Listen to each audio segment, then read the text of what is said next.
प्रारूप समिति का ही था। तो देखिए क्या किया गया कि प्रारूप समिति, यहां पर देखिए प्रारूप समिति, ठीक है। तो प्रारूप समिति बनाई गई, तो इसका गठन किया गया। कब किया गया?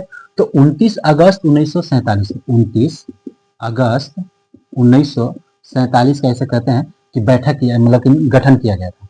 ये मेन काम क्या करते थे? इसके अध्यक्ष कौन थे? अध्यक्ष कौन थे? बी आर अम्बेडकर साहब थे, बाबा साहब अम्बेडकर थे। ये क्या किए थे कि जितने समितियां बनाई गई थी ना, कि सही है कि नहीं सही है, तभी तो संविधान में जोड़ेंगे। तो संविधान में जोड़ने का काम था इनका, ठीक है। यह सभी समितियों में से सबसे बड़ी समिति थी। तो इन अकेले तो ये कर नहीं सकते थे, इनको भी कुछ असिस्टेंट चाहिए था, मतलब सहयोगी चाहिए था। तो इनको सहयोगी के लिए सदस्य थे। टोटल प्रारूप समिति में 7 सदस्य थे। अम्बेडकर साहब को लेकर, अगर अम्बेडकर साहब को हटा देते हैं तो 6 सदस्य, अम्बेडकर साहब को ले लेते हैं, टोटल 7 सदस्य। पहले नंबर पर अम्बेडकर साहब आ गए। दूसरे नंबर पर कौन थे? तो गोपाल, देखिएगा गोपाल कृष्ण अयंगर, ये थे गोपाल कृष्ण अयंगर। क्या नाम था? गोपाल कृष्ण अयंगर। तो तीसरे व्यक्ति, ध्यान दीजिएगा, तीसरे व्यक्ति का क्या नाम था? तो इसका नाम था ए कृष्ण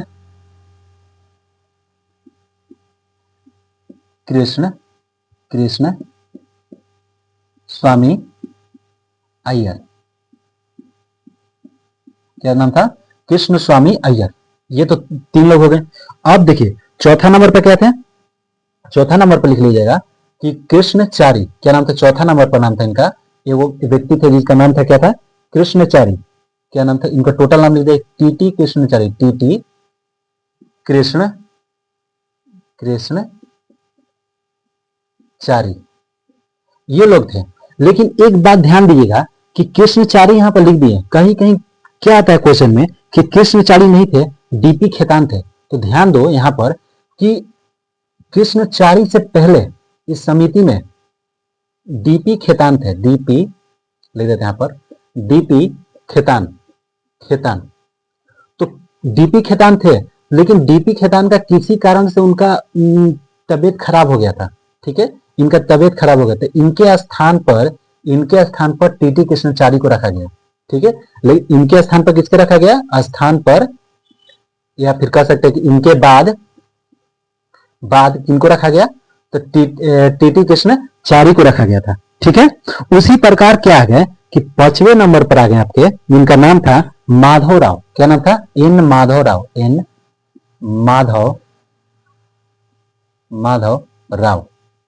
माधवराव से पहले एक व्यक्ति थे जिनका नाम क्या था? उनका नाम था डीएल मित्र बोल सकते हैं इनको, मित्र या फिर मित्र, ठीक है।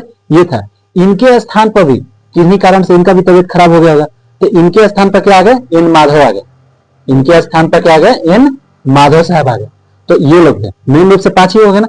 अब देखिए छठा एक आ गए और एक 7वें नंबर पर हो जाएंगे। तो क्या थे? माधव मुंशी। यहां पर थे एक मुंशी साहब थे। कौन थे? मुंशी, ठीक है। एक मुंशी साहब थे। और 7वें नंबर पर थे मोहम्मद। यहां पर लिख देते हैं मोहम्मद साहब, ठीक है।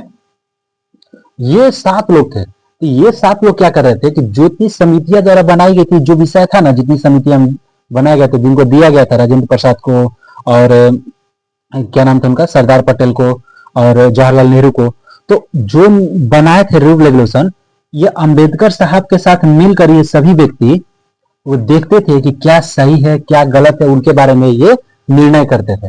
आप समझते हैं कि ये सदस्य थे। तो इन लोगों ने बैठक की होंगी। तो कितने बैठक की? तो देखिए ऐसे तो इन प्रारूप समिति के टोटल 141 को बैठक हुई थी।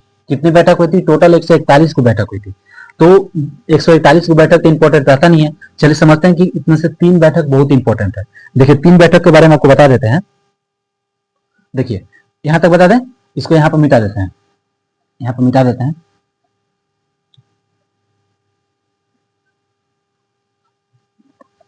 देखिए चलिए अब ठीक है। देखिए तो प्रारूप समिति ने बैठक की। पहला बैठक कब हुआ? फरवरी 1948 को इन्होंने बैठक किया। पहला बैठक किया, टोटल 141 को बैठक हुआ। ये बैठक 8 माह तक चला। कितने माह तक चला? 8 माह तक चला। 8 महीने तक माह तक ये बैठक चला। तो ठीक है, 8 माह तक चला। उसके बाद दूसरा बैठक इन लोगों ने किया। दूसरा बैठक किया तो अक्टूबर 1948 को इन लोगों ने दूसरा बैठक किया। जब दूसरा बैठक किया तो इस दूसरे बैठक का कितने कितने कितने दिन तक चला? तो कह सकते हैं कि 6 माह तक ये दूसरा बैठक चला।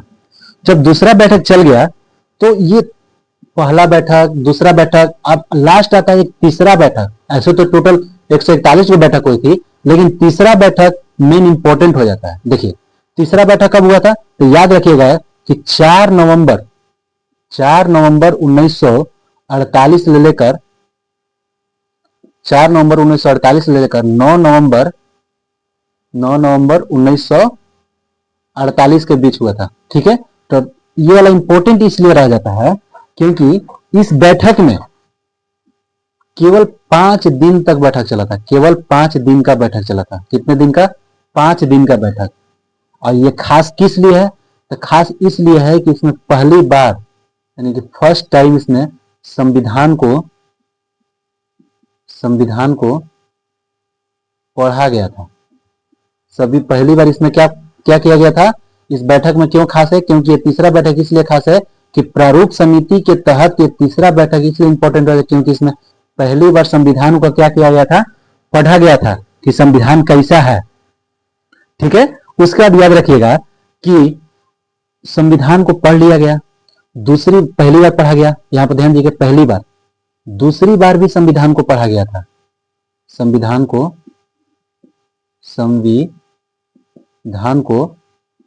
पढ़ा गया था। दूसरी बार पढ़ा गया था।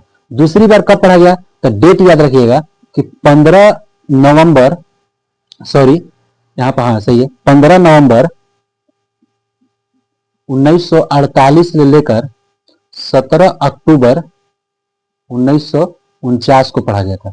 इसके बीच में ये दूसरा संविधान को पढ़ा गया था। ठीक है, ये दूसरी संविधान को पढ़ा गया था दूसरी बार। ठीक, 15 नवंबर 1948 से लेकर 17 अक्टूबर 1949 तक के बीच में दूसरी बार संविधान को पढ़ा गया था। अब याद रखिएगा कि संविधान को लास्ट बार पढ़ा गया, यानी कि संविधान जब तीसरी बार पढ़ लिया गया तो उस टाइम क्या कर दिया गया कि संविधान को अलंकृत कर दिया गया कि अब यह पूरी तरह से संविधान लागू है, मतलब कि तैयार है कि आप कभी भी इसे लागू कर सकते हैं। तो ध्यान दीजिएगा कि तीसरी बार संविधान पढ़ा गया। देखिए यहां पर लिखते हैं तीसरी बार संविधान पढ़ा गया। तो तीसरी बार संविधान कब पढ़ा गया था? तो याद रखिएगा कि 14 नवंबर 1949 ले 26 नवंबर 1949 के बीच।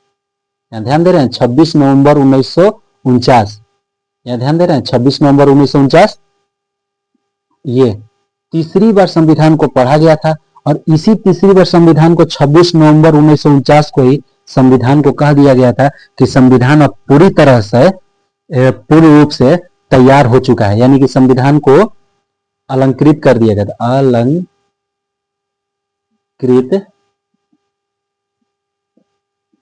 कर दिया गया, यानी कि अब संविधान तैयार है। अब संविधान तैयार है कि आप कभी भी इसे लागू कर सकते हैं। तो कब लागू किया गया? जब 26 नवंबर 1949 को जब संविधान तैयार हो गया तो इसे लागू कब किया गया? तो याद रखिएगा कि इसे 26 जनवरी 26 यहां पर लिख देते हैं, यहां पर कि 26 जनवरी 1950 को संविधान को लागू कर दिया गया। क्या किया जाएगा? लागू किया गया, संविधान को लागू कर दिया गया। जब ये लागू हुआ, इसी को कहा जाता है कि पहली बार गणतंत्र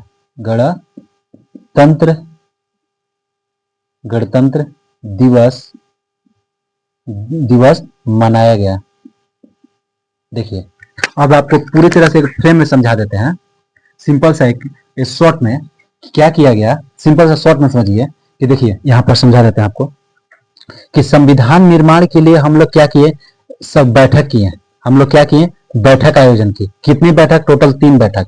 3 बैठक के सबसे लास्ट वाला बैठक में एक, दूसरा, तीसरा, ये तीसरा बैठक था। तीसरे बैठक में हम लोग एक प्रस्ताव दिया गया जवाहरलाल नेहरू के द्वारा। कहा गया कि जवाहरलाल नेहरू ने कहा कि एक प्रस्ताव देते हैं, उस प्रस्ताव में कहा जाएगा कि भारत को चलाने के लिए एक सभा चाहिए, उस सभा के तहत हम क्या करेंगे कि संविधान का निर्माण करेंगे। तो सभा बनाया गया, उस सभा में बहुत सारी समितियां बनाई गई।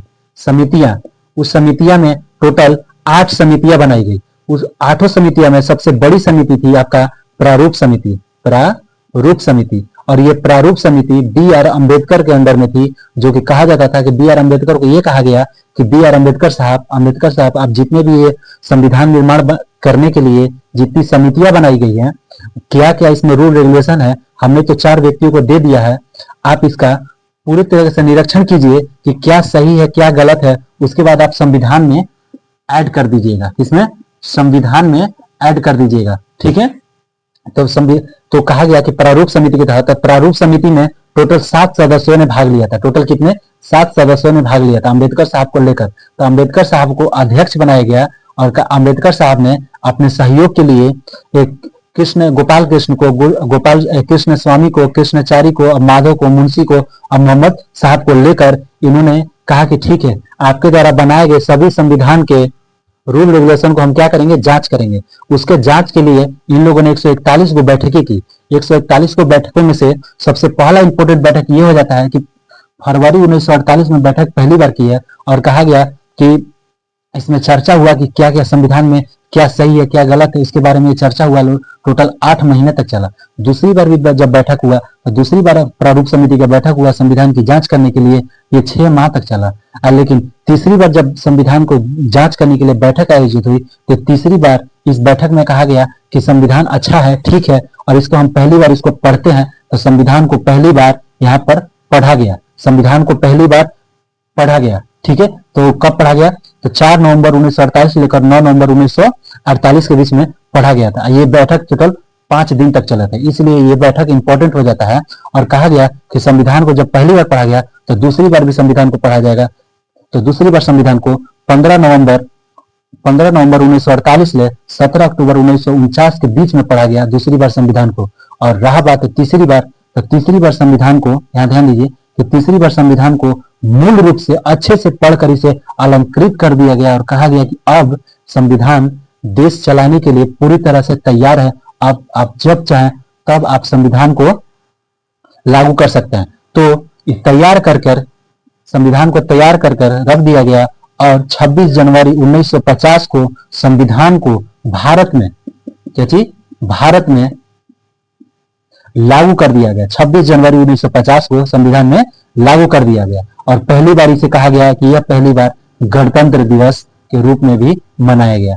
तो यह आपका पहला पार्ट संविधान निर्माण प्रारूप समिति आपका कंप्लीट हो गया। मतलब 2 गो हमने 2 टॉपिक एक बार में समाप्त कर दिया। कौन कौन, संविधान निर्माण और प्रारूप समिति। अब हम क्या पढ़ेंगे, इसी का अगला पार्ट पढ़ लेंगे कुछ फैक्ट के बारे में कि राजेंद्र प्रसाद को पहली बार जब राष्ट्रपति बनाया गया, राष्ट्रगीत कब लागू किया गया और राष्ट्रगान कब लागू किया गया। इस बैठक की जो संविधान सभा जो बनाया गया था, संविधान सभा संविधान निर्माण के लिए, उस बैठक का अंतिम बैठक कब हुआ और बैठक जब हुआ तो उसमें राजेंद्र प्रसाद को जब राष्ट्रपति बनाए गए तो प्रधानमंत्री, खनन विभाग के भी मंत्री और ऊर्जा मंत्री, शिक्षा मंत्री, इन किन किन मंत्रियों को बनाया गया ताकि देश अच्छे से चलाया जा सके, आपको नेक्स्ट वीडियो में बताएंगे। चलिए, तो इतना के लिए आपको सही है, आप इतना अच्छे से देख लीजिएगा। हम क्या पढ़ते हैं कि संविधान निर्माण तो हो गया, प्रारूप समितियां हो गई, संविधान का कुछ फैक्ट है, मतलब कि कुछ ऐसा ऐसा बातें हैं जो उसमें नहीं बताया जाता, कुछ फैक्ट लिख लेते हैं। तो ठीक है, यहाँ पर क्या लिखते हैं कि संविधान के फैक्ट,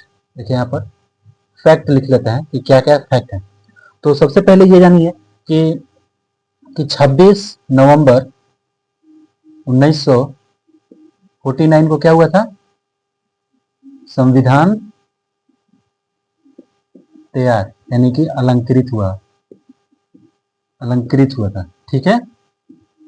और 26 जनवरी 1950 को संविधान संविधान लागू हुआ जैसे पहली बार 1950 में गणतंत्र दिवस के रूप में मनाया गया। ठीक है, मनाया गया। इतना तो आप तो पहले से ही जानते थे। ये पहला फैक्ट या दूसरा फैक्ट। देखिए अब क्या होता है कि एक लास्ट फैक्ट बहुत ही अहम फैक्ट है। क्या है कि ध्यान दीजिएगा यहाँ पर कि 24 जनवरी 1950, कब? 24 जनवरी 1950। इसमें एक अहम फैक्ट क्या है कि इसमें कि पहली बार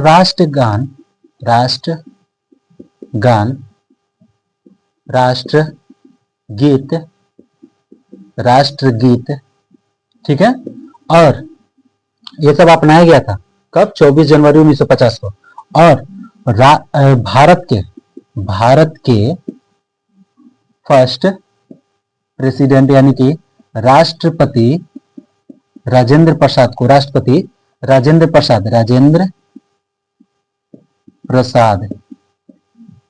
को बनाया गया। तो कब? ये 24 जनवरी 1950 में ये सब निर्णय कर दिया गया था। और मेन इंपॉर्टेंट मुद्दा क्या हो जाती है, जो संविधान निर्माण करने के लिए जो सभा गठित की गई थी, ये अंतिम सभा थी। अंतिम सभा, संविधान सभा की अंतिम बैठक कर सकते हैं कि संविधान सभा की अंतिम बैठक। ठीक है, ध्यान से पढ़िएगा तो तभी क्वेश्चन बनेगा, क्योंकि आप देख रहे हैं कि बिहार एसआई का जो अभी प्री का ही पेपर हुआ है, अभी मेंस अभी हुआ नहीं है। बिहार एसआई में अभी प्री का ही पेपर हुआ, जिसमें सोच रहे थे सब कि वन लीनियर क्वेश्चन देगा, और दे दिया था आपका बीपीएससी लेवल का दिया था ना, बीपीएससी लेवल का दिया था। और एईडीओ की बात करते थे कि एईडीओ है वो कैसा देगा, एईडीओ था तो आपको बहुत ही कम नॉर्मल क्वेश्चन देगा। ये यूपीएससी लेवल का क्वेश्चन दे दिया था, हम देखे थे ना कैसा। हम पूरा यूपीएससी लेवल का सेम टू सेम एक पेज हो गया ना, एक पेज में सिर्फ 2 क्वेश्चन दिया था। एक पेज यहाँ क्वेश्चन और एक को यहाँ क्वेश्चन, सिर्फ 2 क्वेश्चन दिया था एक पेज में। ठीक है, इस टाइप का क्वेश्चन देता था। अब समझ जाइए कि आप नॉर्मल पढ़ाई पढ़ने से या सिर्फ लूसेंट को रटने से आपका एग्जाम नहीं निकलेगा। आप कितना भी लूसेंट रट जाइए कोई फायदा नहीं है। ठीक है, तो चलिए अब ये आपका ये फैक्ट हुआ। और क्या फैक्ट है तो देखिए ध्यान दीजिएगा कि इसमें जब संविधान निर्माण कर रहा था तो उसमें एक चौथा फैक्ट लिख लीजिए कि संविधान सभा में एक मुहर का प्रयोग किया जाता। मुहर मतलब क्या होता है, जैसे कि आप मुखिया के पास जाते हैं तो एक मुहर रखा रहता है ना, मुहर मारने के लिए कि मैं ग्राम पंचायत भकोरना के मुखिया हूँ। ठीक है, मुखिया। फिर रखा एक सरपंच भी रखे रहते हैं कि मैं दिनदेखलपुर के सरपंच हूँ, उसका एक मुहर होता है। उसी प्रकार संविधान का भी एक मुहर था। उस मुहर में एक चिन्ह था, एक प्रतीक था। वो किसका प्रतीक था? एक हाथी का। किसका था? हाथी का प्रतीक था। मोहर के रूप में किसको अपनाया गया था? तो हाथी को अपनाया गया था। ठीक है, हाथी का एक चित्र बना हुआ था, उसे मोहर के रूप में। ठीक। और 22 जुलाई 1947 को पांचवा फैक्ट लिखिएगा कि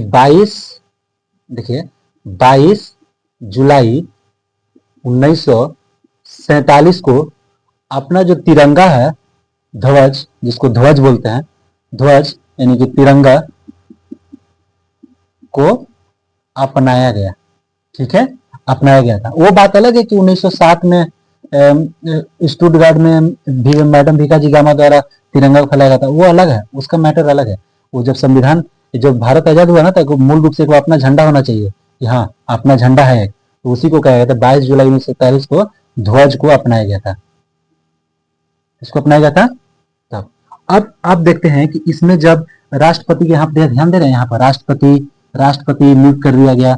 अब प्रधानमंत्री बच गए कि प्रधानमंत्री किसे नियुक्त किया गया। तो प्रधानमंत्री तो मान सकते हैं कि जवाहरलाल नेहरू को बनाया गया था, लेकिन इंपॉर्टेंट ये नहीं रह जाता है।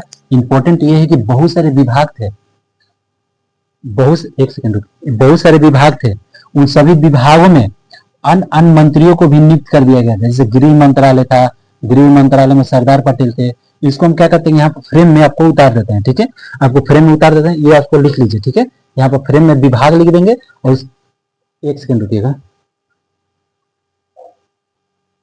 तो यहाँ पर हमने लिख दिया है, थोड़ा सा टाइम टेकिंग चल रहा था इसलिए। तो देखिए यहाँ पर समझाते हैं कि जैसे कि 24 जनवरी 1950 को जैसे कि जिस प्रकार राष्ट्रपति बनाए गए थे, राष्ट्रपति जो बनाए गए थे राजेंद्र प्रसाद को, उसी पर जब देश में राजेंद्र प्रसाद बनाए गए राष्ट्रपति, तो प्रधानमंत्री किसे बनाया गया था? प्रधानमंत्री बनाया गया था जवाहरलाल नेहरू को, ठीक है। लेकिन अन्य विभाग भी था। कौन कौन विभाग था? आपका गृह मंत्रालय था, खाद्य मंत्रालय था, उद्योग मंत्रालय था, श्रम मंत्रालय था, फिर शिक्षा रक्षा मंत्रालय, फिर उसका वित्त विभाग, डाक विभाग, रेलवे विभाग, विधि कार्य खनन ऊर्जा मंत्रालय, शिक्षा मंत्रालय, स्वास्थ्य मंत्रालय, ये सब विभाग था। इनके भी तो कुछ बनाए गए होंगे इसी प्रकार, तभी तो देश चलेगा, इन्हीं थोड़े चलाया था। तो देखिए क्या हुआ था कि अंतरिम सरकार जब चल रहा था स्वतंत्रता से पूर्व, यानी कह सकते हैं स्वतंत्रता से पूर्व इन विभागों के कुछ सदस्य थे, यहाँ पर बना दिए गए हैं अंतरिम सरकार। उस समय कहा था कि अंतरिम सरकार मतलब कह सकते हैं कि किस प्रकार से देश में चलाना है विभागों को, उस पर नियुक्त किए गए थे ये लोग व्यक्ति को। तो देखिए अंतरिम सरकार के समय कौन कौन इन विभागों में कौन कौन व्यक्ति थे, और जब देश आजाद हो गया, जब स्वतंत्र हो गया, तो इन विभागों के कौन कौन मंत्री नियुक्त हुए थे उनके बारे में जानते हैं। तो देखिए अंतरिम सरकार के समय प्रधानमंत्री कह सकते हैं और विदेश मंत्री किसे नियुक्त किया गया था? तो जवाहरलाल नेहरू को किया गया था स्वतंत्रता से पूर्व। लेकिन स्वतंत्रता के बाद किसे प्रधानमंत्री नियुक्त किया गया विदेश मंत्री? तो जवाहरलाल नेहरू को ही नियुक्त किया गया। उसी प्रकार गृह मंत्रालय कह सकते हैं गृह विभाग, स्वतंत्रता से पूर्व सरदार पटेल थे, और स्वतंत्रता के बाद भी गृह मंत्रालय चाहे गृह विभाग किसके अंदर में था? सरदार पटेल के अंदर में था, ठीक है। उसी प्रकार खाद्य और कृषि मंत्रालय था, कृषि विभाग, जो कि स्वतंत्रता से पूर्व कह सकते हैं अंतिम सरकार के समय राजेंद्र प्रसाद देखरेख करते थे। तो स्वतंत्रता के बाद भी राजेंद्र प्रसाद ही इन विभागों को देखरेख कर रहे थे। उसी प्रकार उद्योग विभाग था, तो उद्योग विभाग में भी जिस स्वतंत्रता से पूर्व जॉन मथाई थे, तो उसी प्रकार स्वतंत्रता के बाद भी उनके स्थान पर डॉक्टर श्याम प्रसाद मुखर्जी ने उनका जगह ले लिया था, ठीक है। और श्रम विभाग की अगर बात करते हैं तो श्रम विभाग में स्वतंत्रता से पूर्व इस विभाग में जगजीवन राम काम करते थे, विभाग के उसमें मंत्री के पद पर थे। स्वतंत्रता के बाद इस विभाग में जगजीवन राम ही उस पद पर बने रहे। रही बात रक्षा विभाग की, तो रक्षा विभाग में बलदेव सिंह थे, स्वतंत्रता से पूर्व स्वतंत्रता विभाग के मंत्री थे। स्वतंत्रता के बाद भी उनको रक्षा विभाग का मंत्री किसे बनाया गया? तो बलदेव सिंह को बनाया गया। जब वित्त विभाग की बात करते हैं, वित्त मंत्रालय की, फाइनेंस मंत्रालय की अगर बात करते हैं, तो फाइनेंस मंत्रालय में स्वतंत्रता से पूर्व लियाकत अली साहब थे। तो स्वतंत्रता के बाद यहाँ पर वित्त विभाग का किसे बनाया गया? तो आर.के. षणमुगम सेठी को बनाया गया, ठीक है।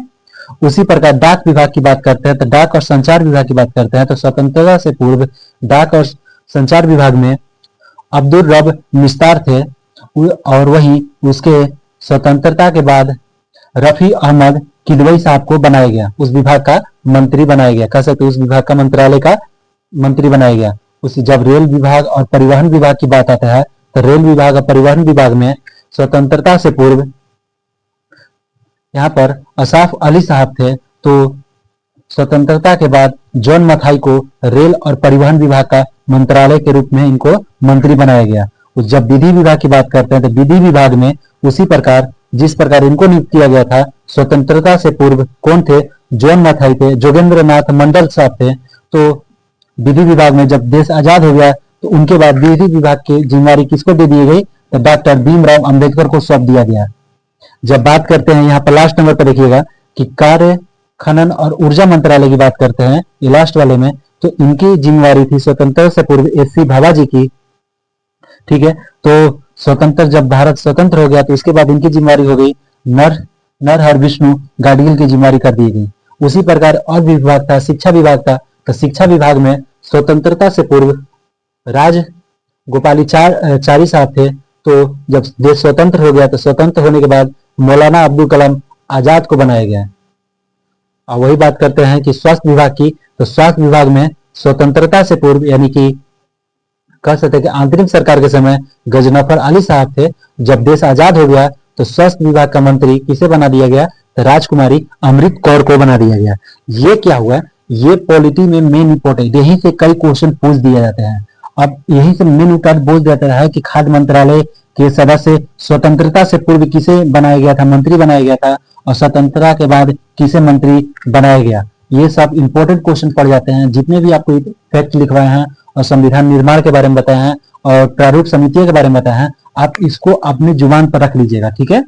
ये सब आपके बहुत ही फायदेमंद करता है और ये आपके एग्जाम में सोल्व करने का बहुत हेल्प करेगा। देखिए एग्जाम में आपको सोल्व करने का, क्वेश्चन सोल्व करने का, या फिर कह सकते हैं कि ज्यादा से ज्यादा क्वेश्चन अटेम्प्ट करने का सिर्फ एक ही तरीका है कि आप जितना से ज्यादा आप चीजों को रटोगे और समझ कर रटना। रटना में अंतर होता है, रटना में और पढ़ना में अंतर होता है। रटना उसी कहते हैं जो बार बार चीज दिखाई दे देती है, उसी को बार बार चीज देखते रहेंगे तो हमें रटा हुआ महसूस हो जाएगा, यानी कि हम उसको रट चुके होते हैं। एक बार रटने से ही एग्जाम निकलता है। कोई भी जितना भी टॉपर होता है ना, सब रट के ही निकलता है। कोई भी ऐसा महाविद्वान नहीं हुआ है जिसको कि वो सब चीज याद ही रहता है। सबको रटना पड़ता है, हमको भी सब चीज रटना ही पड़ता है, ठीक है। किसी को कोई चीज याद नहीं रहता। हमारा माइंड किसी भी चीज को, अगर हम पॉलिटी पढ़ना छोड़ देते हैं तो हमारा माइंड वो सब चीज भुला जाता है, लेकिन सब कुछ भुला जाएगा। लेकिन जब दोबारा उसको देखेंगे तो पूरा सब चीज याद आ जाता है, ठीक है। तो हमारा माइंड खाली होते रहता है, भरता रहता है, खाली होता रहता है, भरता रहता है। तो आपको भी वही मशवरा देंगे कि आप सभी चीजों को अच्छे से पढ़िए, एनालिसिस करके पढ़िए, रटिए, ठीक है। और रटने का मतलब ये नहीं है कि सिर्फ रटिए, समझ कर रटिए। अब जैसे ये वाला रटने वाला चीज क्या है, विभाग है तो विभाग को रट लीजिए, उसके सदस्य को रट लीजिए। समझ में आ गया तो इसको रटिए, तब उसके बाद आपको याद रहेगा। चलिए, तो इतना आपका सेकंड पार्ट में संविधान निर्माण के बारे में खत्म हो गया। अब अगला जो तीसरा पार्ट होगा, तीसरा वीडियो होगा, तीसरे वीडियो में आपको संविधान का, आपको पॉलिटी का तीसरा चैप्टर आपको पढ़ाएंगे। इतना आपको ठीक है। चलिए, थैंक यू।